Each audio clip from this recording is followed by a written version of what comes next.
From the Cactus, KCTS-FM Phoenix, I'm Jamison Greenwood with Greenwood & Company. Well, I hope everybody's been having a good week. It started off sunny today, but winter is definitely getting close. It rained a bit today, and the clouds are still in the sky this evening as I look out here in the Phoenix area. I was thinking recently, when it is sunny out and not too hot, one thing that's kind of fun to do in the Phoenix area is to go to the zoo. And I had a particularly fun time. We would go to the zoo several times when I was in elementary school, which was always really meaningful for me because my father was actually the curator of the zoo's reptile house. And I remember one occasion when Theo Taylor and I went and we saw some amazing things, but when the day of the zoo field trip came, we went with Mrs. Hicks next door to Mrs. Folsom's classroom to discuss plans for the trip and be assigned chaperone groups. Taylor, Theo, and I were assigned to Taylor's grandpa, along with a girl named Olivia, whom Theo was extremely fond of, and Mrs. Folsom went over the rules and assignment for the day in extreme detail, stressing a number of no's and do-nots. No purchasing food from the snack bars. Absolutely no students allowed in the gift shop. No writing about blue-footed boobies, willow tits, or other types of gross animals. Mrs. Folsom had put together a worksheet for us all in which we were required to write the name of an animal, what part of the world we came from, what they normally eat, and whether they were a mammal, bird, reptile, insect, or fish. No writing about any less than 10 animals. If you write any less than 10 animals, you will get a big fat 0. Is that understood? Mrs. Folsom did not wait for a response. Good. Taylor's grandfather and a few of the other parent volunteers got into their cars to meet us at the zoo, while we were packed into one of 2 school buses to proceed, with Theo Taylor and I lucky enough to not be on the same bus as Mrs. Folsom. The bus ride was like any other, many of the kids singing 99 bottles of Coke on the wall, much to the annoyance of children like Taylor and I, though we kept our objections to ourselves so as not to spoil their fun. Taylor spotted her grandpa's silver Cadillac Fleetwood as we pulled into the zoo's parking lot, and we found him outside the admission booth when we alighted the buses, wearing his Hawaiian shirt, khakis, and brown boat shoes. Being a weekday, I didn't expect the zoo to be busy, though there were at least 7 additional school buses that were pulling in, and a van from a place called Glencroft, a retirement village which I had heard Grammy Benson talk about. As Mrs. Folsom and some of the other teachers went to the front of our group to declare our reservation, something in the gift shop window caught Theo's eye. "Jimmy, you should come see this!"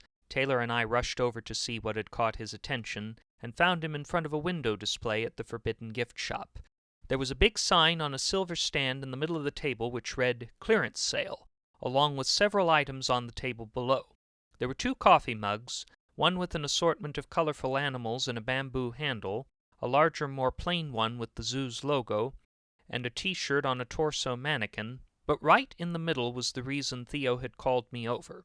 I had just begun to take an interest in writing, and prominently displayed in the front window was a beautiful brown leather journal with the Avondale Zoo's logo on it. "That journal would be perfect for you, Jimmy," Taylor opined when she saw it. "Too bad we aren't allowed in the gift shop," I replied. Theo's reckless streak came upon him again. "We should sneak in and buy it anyway. I've got enough money for it." Taylor was shocked. "Theo, a person who wants to be a pastor shouldn't break the law. But it's a pastor's duty to challenge laws that are unjust. Mrs. Folsom only made that rule so she'd have an excuse to punish us." Taylor rolled her eyes at Theo. His poignant thought could not have come at a more inconvenient time. "I'll just tell my dad about it if we see him in the reptile house," I replied. "We better catch him quick," Theo pointed out. "Those journals are on sale. That means there's only a few of them left." We proceeded into the zoo, with one of our first exhibits being the giraffes. However, I had been told by Dad that one of the giraffes, Archibald, was suffering from gastrointestinal distress and had thrown up on several zookeepers. Taylor's grandpa took heed of my warning, and we proceeded to a different enclosure featuring the kangaroos that Theo had been discussing with us all week. A mother kangaroo with a joey in her pouch came forward to see us briefly, then turned around and lifted her tail to move her bowels. "Do you think the joeys poop and pee in the pouches?" Theo asked. Taylor cringed. I hope they have a way to clean 'em if they do. Make sure you're filling out that worksheet Mrs. Folsom gave you guys, Grandpa Patton added. But the kangaroo did something gross, Grandpa, Taylor mentioned. Won't it get us in trouble if we write about it? Grandpa Patton shook his head. Well, Mrs. Folsom doesn't know it won't hurt her. I filled in the worksheet like everyone else, omitting, of course, the graphic descriptions of the stool or thoughts of a pouch doubling as a cistern. However, the sophomoric humor of this was not lost on me, and I wished I had a place to write it down, at which point my thoughts returned to that journal. We had planned to see the macaws and flamingos next, but I had hoped we could get to the reptile house after that to talk to Dad, who had taken on a role just this side of Santa Claus in terms of that journal. The visit to the reptile house was slow to come, as we looked at the various mammals and birds on the zoo's west side, along with the fish in the aquarium.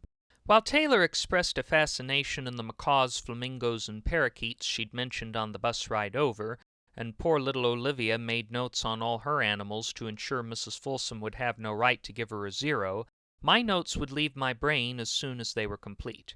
My mind was focused on 75 or so lined cream-colored sheets of paper held between 2 faux leather covers.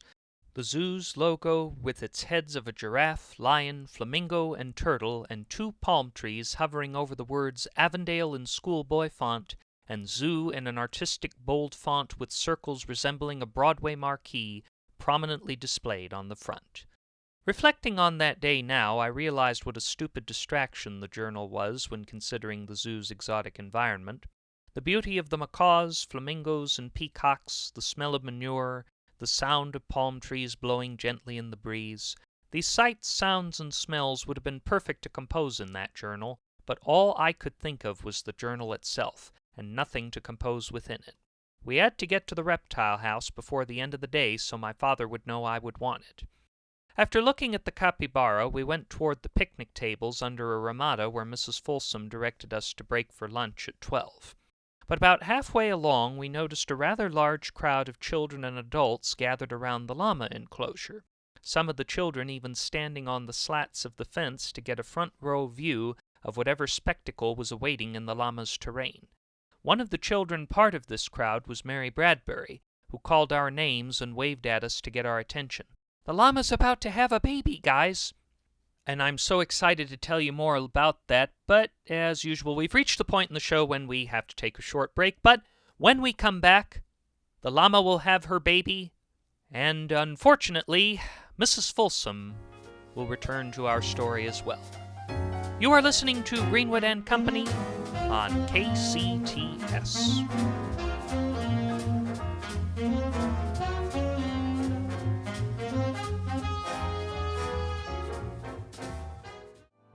Thanksgiving's a time of year to make memories, but if you'd rather forget this year's holiday dinners, Giggett's Supermarket has just what you need. For the sophisticated crowd who love only the finest wine, we've got our exclusive bottles of Liquide Moteur. Looks like Napa Valley, but bottled in Fresno. Your choice of Chardonnay, Pinot Noir, White Zinfandel, or Port, all with that classic nauseating taste. Need something stronger, like whiskey or bourbon? If you love Jack Daniels, you'll tolerate Ubriaco. It's so alcoholic it could dissolve your tongue, but at least you won't run the risk of saying something bad about your girlfriend's ex-husband. All these and other beer, wine, and spirits are available at Giggett's Supermarkets, your resource for Thanksgiving staples and all your subpar grocery needs, helping you make happy Thanksgiving memories and forget the ones that are too happy. Drop by your local Giggett's Supermarket today. And welcome back. You are listening to Greenwood and Company on the Cactus, KCTS. Now, before the break, we were just at the llama enclosure, and Mary Bradbury, one of my classmates, was telling us that one of the llamas was about to have a baby. Standing perpendicular to the rest of the crowd was a mature brown female llama. Because none of us held expertise on the species, it was difficult to tell that she had even been pregnant, save for the small snout that kept emerging and retreating into her.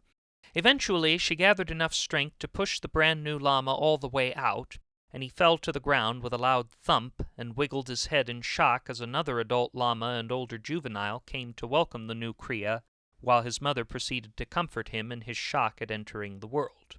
I didn't know what to say about it, but Taylor and Mary were both beaming, and Theo was already pondering next steps. "We've got to get Pastor Rubio over here to give the llama a blessing." Taylor's grandfather chuckled at Theo's suggestion, but caught himself when he realized Theo was serious. As the crowd began to disperse, we proceeded to the Ramada for lunch. Though the spectacle of the llama giving birth was over, it was forever etched in our mind, and word was guaranteed to get around the zoo fast.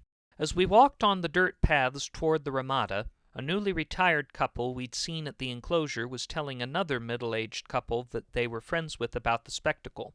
"You saw a llama born?" asked one of the ladies with gelled blonde hair. "You betcha," said the other, who had a brown helmet-styled haircut. In the distance we saw a teen-aged girl with black hair and a tank top, shorts, and flip-flops speaking to her mom on a flip phone about it. "We saw a llama give birth. Oh, it was gross. He was all slimy." Mrs. Hicks and Mrs. Sterling were waiting with their groups at the Ramada when we arrived, and Mary Bradbury's group arrived soon after. Mary, Theo, and several other witnesses began discussing the birth of the baby llama as we retrieved our lunches from the plastic bucket we were asked to place them in before boarding the buses. All throughout our lunch, we discussed the llama birth with Mary Bradbury's group as we enjoyed our sandwiches, carrots, potato chips, or, in the case of Theo, a prepackaged Lunchables. Even though none of us had any interest in child-rearing or parenthood at that point, the enchanted nature of a brand-new life was not lost on us, and many of the adults who were watching us echoed how this would be something we would tell our children and grandchildren about. The whole chance to eat lunch in the breezy air of the pond just beyond the picnic area, plus the smell of cinnamon sugar-covered nuts and ices from the snack bar, made us forget the need to write about 10 animals, and for a moment I even forgot about that journal I was coveting. Then, as we were finishing our lunches, Mrs. Folsom stood up on a picnic table and yelled for our attention. "Once you finish your lunch, meet us by the giraffe enclosure. I need to reiterate a few things." Mrs. Folsom was perpetually in a bad mood, but there was a new tension in her voice and a new anger in her eye that I could tell posed a problem. We proceeded to the giraffe enclosure near where we had entered, us children in a state of fear and the grown-ups seeming to be in a state of frustration. But I could not tell if it was frustration with us or with Mrs. Folsom. However, once we arrived at the giraffe enclosure, we were in for a bigger surprise than any of us had anticipated. "We are halfway through this field trip and everyone is blowing it." Her hands went up. "Students, some of you have not filled out a single animal on your worksheet. Some of you are putting animals that I specifically asked you not to. Chaperones, you are the worst. We brought you on to supervise the kids according to our instructions, and we've gotten nothing from you nincompoops." The blood in my veins was beginning to boil, and I'm sure Taylor felt guilty and fearful for having accomplished only 6 of her animals, and Olivia was already biting her nails in fear. Although Taylor and I managed to disguise our emotions with straight, attentive faces, Theo's face was more shriveled than a raisin, and Taylor's grandpa was rolling his eyes and shaking his head. It was hard for any of the 4th-grade classes or the zoo's visitors in the immediate area to ignore the tirade Mrs. Folsom was on, but if one looked overhead, a giraffe ambled from behind the fence of his habitat and stopped right above where Mrs. Folsom stood screaming. He looked down upon her and coughed twice. "I am going to come around and check 10 random students," Mrs. Folsom continued as the giraffe coughed twice more, "and if I find 1 blank worksheet or 1 blue-footed booby, we are going to cut the trip short and—" Once again the giraffe coughed, only this time it was much more gurgled. Out of his mouth came an acidic cocktail of yellow-green fluid with partially digested leaves and black locust petals. The rejects of his stomach landed where else but right on top of Mrs. Folsom. Mrs. Folsom let out a deafening scream, grabbed hold of her hair, and ran away toward the ladies' room, only to have a swarm of flies notice and begin to follow her. Mrs. Hicks then instructed us to wait while she called Mr. Rivers, the principal, for further instructions. "I hope we get to see the reptile house," Theo opined. "We need to ask your dad about the journal." After about 10 minutes on the phone with Mr. Rivers, Mrs. Hicks told us that unfortunately we would have to leave the zoo early. and we proceeded toward the gate to reboard the buses. There were restrooms nearby the front gate, and we could hear a woman crying in one of them. As Mrs. Hicks passed near our group, Olivia asked about her worksheet. "I only got 9 animals, Mrs. Hicks. Is that okay because we had to end early?" "Don't worry," Mrs. Hicks said. "Everyone's going to get full credit for the assignment." The crying from the restroom, which I then realized was Mrs. Folsom, became much more intense when Mrs. Hicks announced the plans for full credit. She rolled her eyes at the crying, and though I thought that Mrs. Folsom got what she deserved, I still felt a little bad for her, but I felt the worst as I passed the gift shop window, which stood completely empty. My coveted brown journal with the zoo's logo was gone.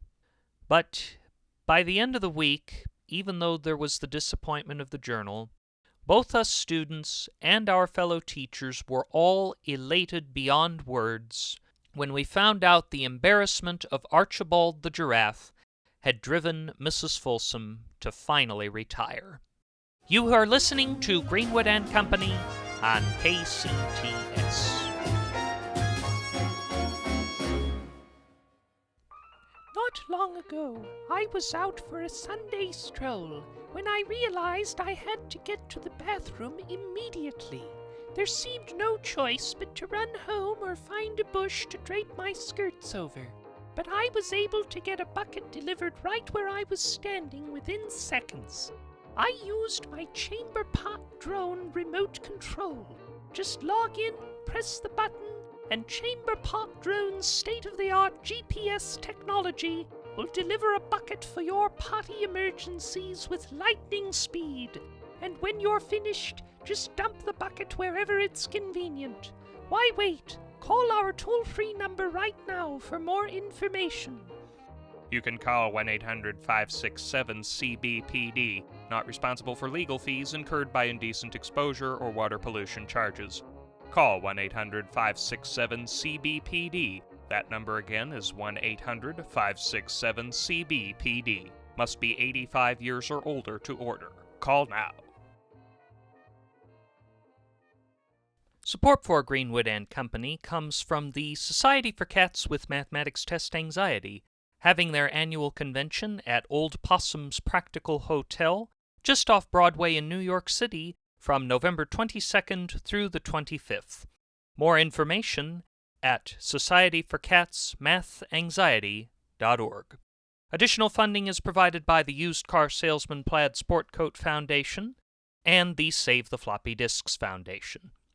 Well, my father, as you know, was very into reptiles. He didn't just have them at the zoo, but he had a whole bunch of pet turtles at home, which I remember so fondly as a kid, even though I didn't visit with them or play with them very much.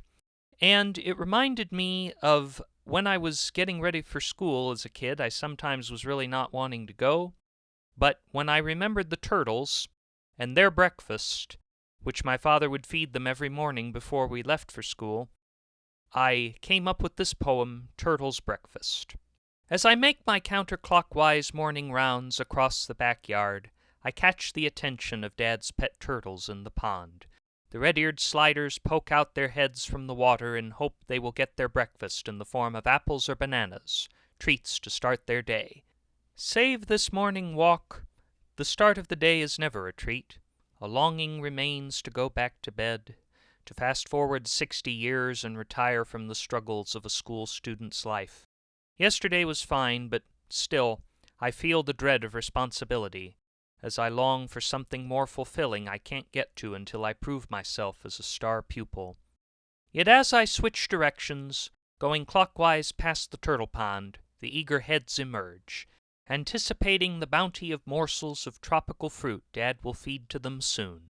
The sliders love simple pleasures in the way a human can find joy in the simple act of a favorite breakfast to calm the nerves.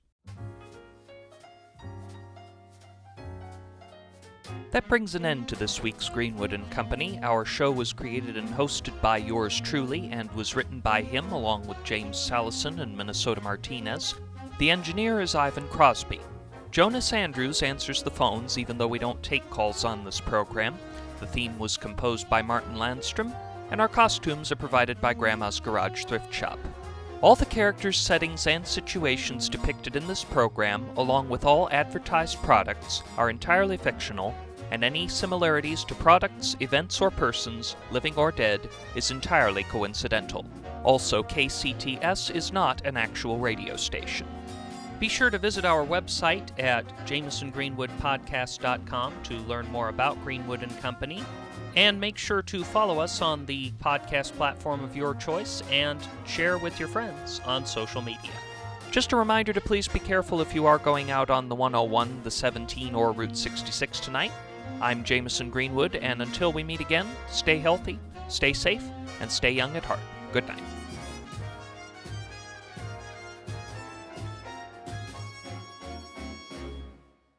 This is KCTS FM Phoenix. Stay tuned for Lacking in Substance.